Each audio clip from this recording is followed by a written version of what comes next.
Em dias em que a nossa mente parece pesada demais para caber dentro de 4 paredes. Meu nome é Fabrício, e naquela terça-feira de outono, por volta das 5:30 da tarde, eu precisava caminhar. Peguei meu casaco, saí de casa e comecei a andar sem rumo pelas ruas do meu bairro. Um reflexo quase automático de quem tenta organizar os pensamentos enquanto gasta a sola do sapato. O sol começou a baixar rápido, tingindo o céu daquele tom alaranjado que logo morre no cinza. Eu estava tão imerso nos meus problemas que demorei para notar que o cenário ao meu redor tinha mudado. Quando finalmente levantei a cabeça e olhei em volta, percebi que não reconhecia nenhuma daquelas esquinas. Era um bairro residencial, mas completamente diferente de tudo o que havia na nossa região. As ruas eram absurdamente largas. O asfalto era de um cinza fosco, quase sem marcas de pneu. E as casas, todas elas pareciam idênticas. Construções antigas, de muros altos e sem portão nenhum. Apenas portarias fechadas com placas de metal escuro. Mas o que mais me incomodou, o que fez um alerta acender no fundo da minha mente, foi o silêncio. Não havia barulho de trânsito distante. Não havia vento nas árvores. Não havia som de televisão ligada vindo de janela nenhuma. Parecia uma maquete. Um lugar morto. Decidi dar a volta e refazer o meu caminho.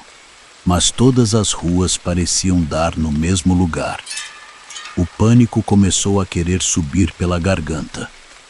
Foi quando, a uns 50 metros à minha frente, a porta de ferro de uma daquelas casas cinzentas se abriu com um estalo seco. Um homem saiu.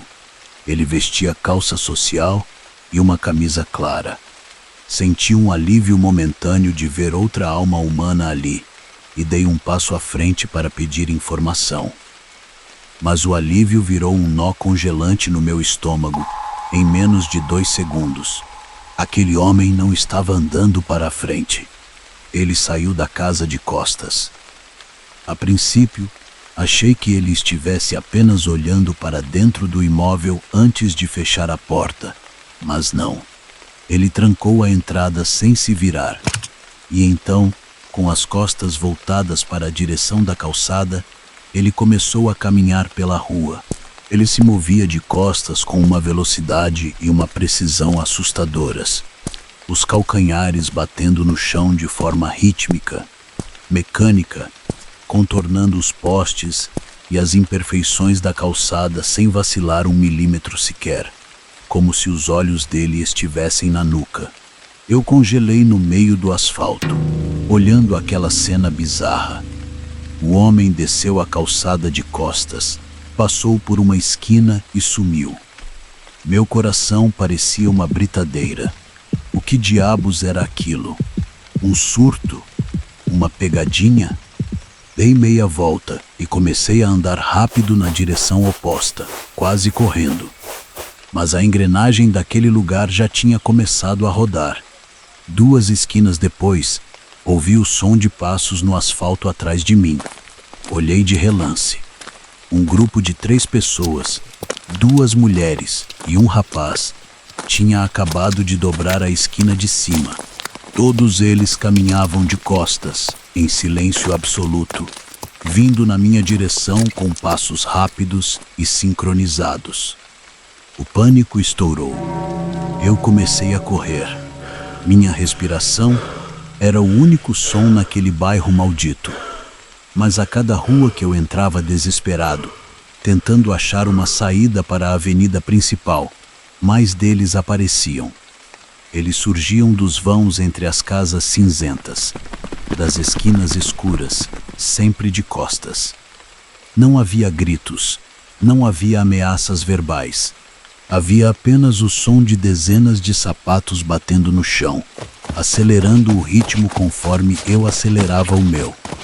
Eles estavam me cercando. As calçadas estavam ficando cheias.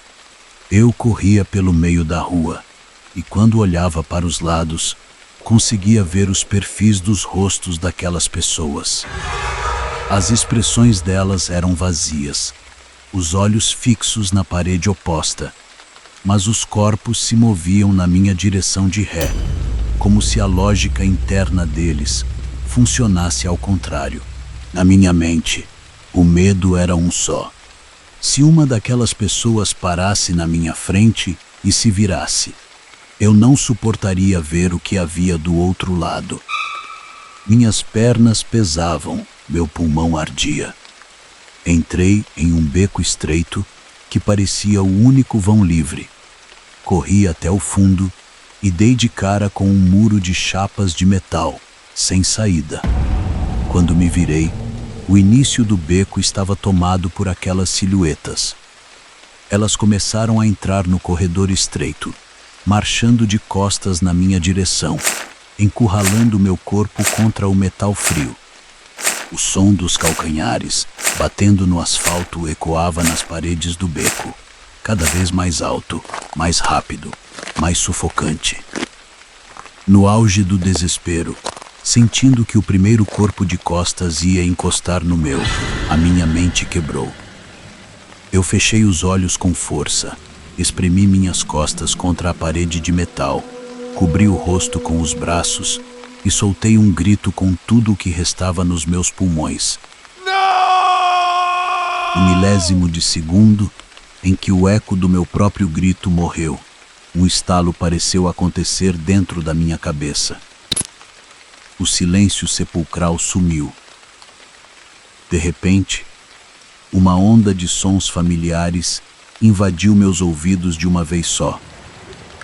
Barulho de motores, buzinas distantes, o vento balançando folhas. Devagar, tremendo dos pés à cabeça, tirei os braços da frente dos olhos e olhei em volta. Eu não estava mais no beco. Eu estava parado na calçada de uma avenida movimentada, bem embaixo da sombra de uma árvore, a apenas 3 quarteirões da minha casa. Os carros passavam normalmente pela rua à minha frente, sob a luz dos postes que recém tinham se aceso. Mas o susto maior veio logo em seguida. Quando abaixei os olhos, dei de cara com uma senhora idosa, de cabelos brancos e sacola de feira na mão, me encarando bem de perto com uma expressão de profunda preocupação. Eu dei um pulo para trás, assustado. Ela me olhou fixamente por alguns segundos e perguntou com a voz mansa: "Está tudo bem com você, meu jovem?" Eu balancei a cabeça positivamente. Gaguejei "Está sim, obrigado", e saí andando apressado para casa, sem entender o que havia acontecido.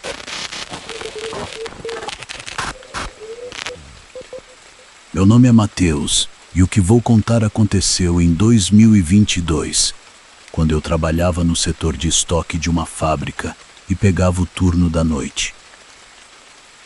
Quem depende de transporte público na madrugada sabe o que é a sensação de abandono. Você fica ali, exposto na calçada, torcendo para o relógio correr rápido. Naquela quinta-feira, meu turno acabou mais tarde, por volta das 2h40 da manhã. Corri até o ponto de ônibus na avenida principal. Eu estava exausto, com a mente flutuando de cansaço. Olhei no celular, 2h57. Eu não tinha certeza se o último ônibus da minha linha já tinha passado ou se estava atrasado. Guardei o aparelho no bolso e fiquei encarando o asfalto deserto.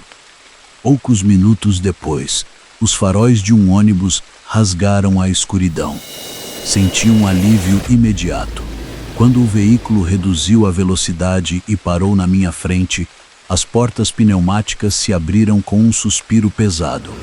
No automático do cansaço, apenas dei o passo para dentro e subi os degraus. Eu não olhei para o letreiro digital acima do para-brisa. Presumi sem pensar que era o meu. Passei o cartão na catraca e caminhei para os bancos do fundo. O interior do ônibus estava mergulhado em uma luz amarelada, fraca e trêmula, que dava ao ambiente um aspecto doentio. Sentei perto da janela e só então comecei a reparar nos outros passageiros. Havia cerca de 7 ou 8 pessoas espalhadas pelos bancos. Ninguém mexia no celular, ninguém cochilava. Eram homens e mulheres comuns, vestindo roupas normais, mas o comportamento deles era totalmente antinatural. Eles estavam sentados em uma rigidez absoluta, com as costas travadas no encosto de plástico. E o pior, todos eles, sem exceção, estavam com a cabeça virada na minha direção. Eles me encaravam fixamente. Eram olhares pesados, sem piscar, carregados de uma hostilidade e de uma ameaça silenciosa que fizeram todos os pelos do meu corpo se arrepiarem. Olhei para a frente, desconfortável, tentando ignorar. Foi quando olhei pela janela e meu estômago afundou. O ônibus não estava mais na avenida da fábrica. Ele cruzava uma estrada de asfalto estreita, cercada dos dois lados por uma floresta densa, escura e gigantesca. Árvores imensas cujos galhos pareciam arranhar o teto do veículo. Não existe nenhuma floresta daquelas no perímetro da nossa cidade. O pânico tomou conta de mim. Fiquei de pé, segurando na barra de ferro, e gritei para o motorista: "Moço, errei de linha. Me deixa descer no próximo ponto, por favor." O motorista não respondeu. Pelo espelho retrovisor interno, vi que ele também me encarava com olhos opacos e fixos. Foi quando os passageiros começaram a se mover. Eles não levantaram, mas as bocas deles se abriram ao mesmo tempo. Em um uníssono sussurrado, uma voz fria e ecoante preencheu o coletivo: "Você não pertence a este lugar. Saia, saia." Desesperado, olhei para a frente. A estrada terminava abruptamente logo adiante. Não havia curva, não havia desvio. Havia apenas um desfiladeiro negro, um abismo sem fim. E o motorista não estava tentando frear. Pelo contrário, ele pisou fundo no acelerador. O motor do ônibus roncou alto. A velocidade subiu drasticamente e o veículo avançou de propósito, em linha reta, direto para o penhasco. O ônibus rompeu o limite da pista e flutuou no vazio. Senti meu corpo ficar leve, descolando 1 centímetro do chão, enquanto o veículo começava a tombar de bico no abismo. O pânico era paralisante. Meu coração acelerou a um ponto que achei que fosse infartar antes mesmo de atingir o chão.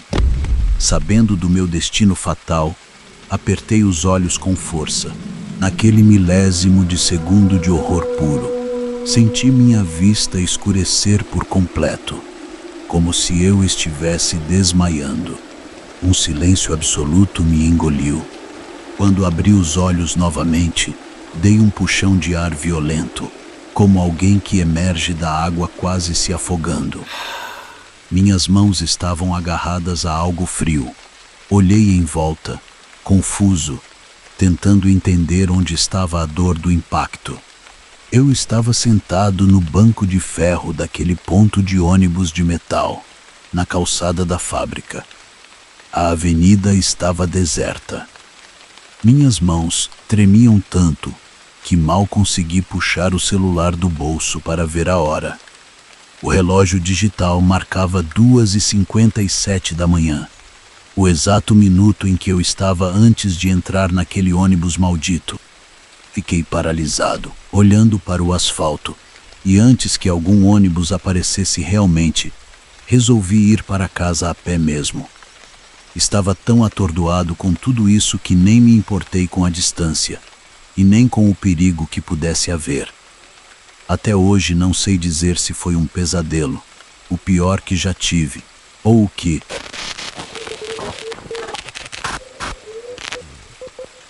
Meu nome é Tiago, E o que eu vou contar aconteceu em um hipermercado 24 horas na Zona Sul, em meados de 2024. Quem trabalha até tarde sabe que fazer compras na madrugada tem uma vantagem: o silêncio e as filas vazias. Mas depois daquela noite, eu prefiro ficar com a geladeira vazia a pisar em um mercado depois das 10 horas. Passava das 2 da manhã quando entrei no estabelecimento para pegar algumas coisas básicas.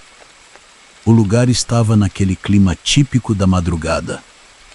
Metade das luzes de alta potência apagadas para economizar energia, poucos funcionários reabastecendo as gôndolas lá no fundo e aquele som ambiente de rádio de mercado tocando uma música irritantemente calma e baixa. Peguei uma cestinha e entrei no corredor de produtos de limpeza. Eu estava procurando por um amaciante específico e acabei me distraindo, lendo os rótulos. Quando decidi pegar qualquer um e ir embora, percebi que a música do fundo tinha parado. O silêncio que se instalou foi abrupto, pesado. Olhei para a frente para ir em direção aos caixas e notei algo errado. O corredor parecia mais longo. Muito mais longo. Dei 10 passos rápidos, mas a saída do corredor, que deveria estar logo ali na frente, cruzando com o setor de bebidas, parecia estar recuando na mesma velocidade em que eu avançava. Olhei para trás, assustado. O início do corredor tinha sumido em uma névoa cinzenta e opaca.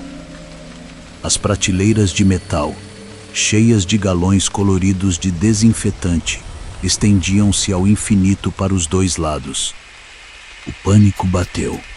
Comecei a correr pelo meio do corredor. Meus tênis faziam um barulho estridente contra o piso de cerâmica branca e brilhante. O ar foi ficando gelado, com um cheiro forte de cloro misturado com ferro, como sangue. De repente, avistei uma silhueta de costas no meio do caminho. Era um funcionário, vestindo o uniforme vermelho clássico da rede. "Moço!", gritei, correndo na direção dele. "Moço, pelo amor de Deus, onde é a saída?" Eu me perdi. O funcionário não se virou imediatamente. Ele deu um passo mecânico para o lado, como se estivesse ignorando a minha presença. Cheguei mais perto, a menos de 2 metros, e estiquei a mão para tocar no ombro dele. No milésimo de segundo antes do meu dedo encostar no tecido do uniforme, ele girou o corpo de uma vez só. O meu grito ficou preso na garganta. Aquela criatura não tinha rosto.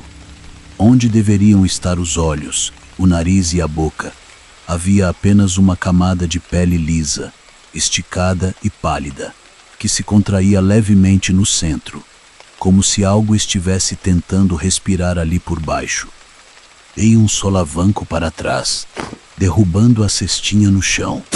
Os produtos rolaram pelo piso. Corri desesperado na direção oposta, sem olhar para trás, mas os corredores começaram a se ramificar de forma impossível. Não era mais a planta do mercado. Era um labirinto geométrico perfeito de prateleiras infinitas, iluminadas por lâmpadas fluorescentes que zumbiam alto. Um som ensurdecedor que parecia vibrar dentro dos meus dentes. Quando minhas pernas já não aguentavam mais e eu caí de joelhos no chão frio, o zumbido das lâmpadas parou. Uma voz, idêntica àquela locução padrão de ofertas de supermercado, ecoou do teto, mas com um tom arrastado, distorcido e lento. "Atenção, clientes, o mundo está fechando." No mesmo instante, as lâmpadas começaram a estourar, uma por uma, vindo lá do fundo na minha direção. O breu total vinha engolindo o corredor a uma velocidade assustadora. Quando a última lâmpada acima da minha cabeça piscou e apagou, eu fechei os olhos e esperei pelo impacto do escuro. Senti um empurrão violento no peito. Abri os olhos assustado. O zumbido tinha sumido. Eu estava caído de joelhos no chão de cerâmica, mas a luz estava normal. Olhei para cima e dei de cara com a operadora de caixa, me olhando com uma mistura de susto e deboche. Eu estava na boca do caixa número 4. A minha cestinha estava em cima da esteira e o cliente de trás estava me encarando sem entender nada. Eu tinha sofrido um apagão ali mesmo, de pé na fila. Paguei as coisas sem dizer uma palavra e saí correndo. Sei que muita gente vai dizer que pode ter sido só uma queda de pressão ou um surto por cansaço extremo pelo horário. Mas eu sei o que senti. E eu tenho a nítida sensação de que se eu demorasse mais um segundo para acordar, as luzes daquele corredor teriam se apagado para sempre.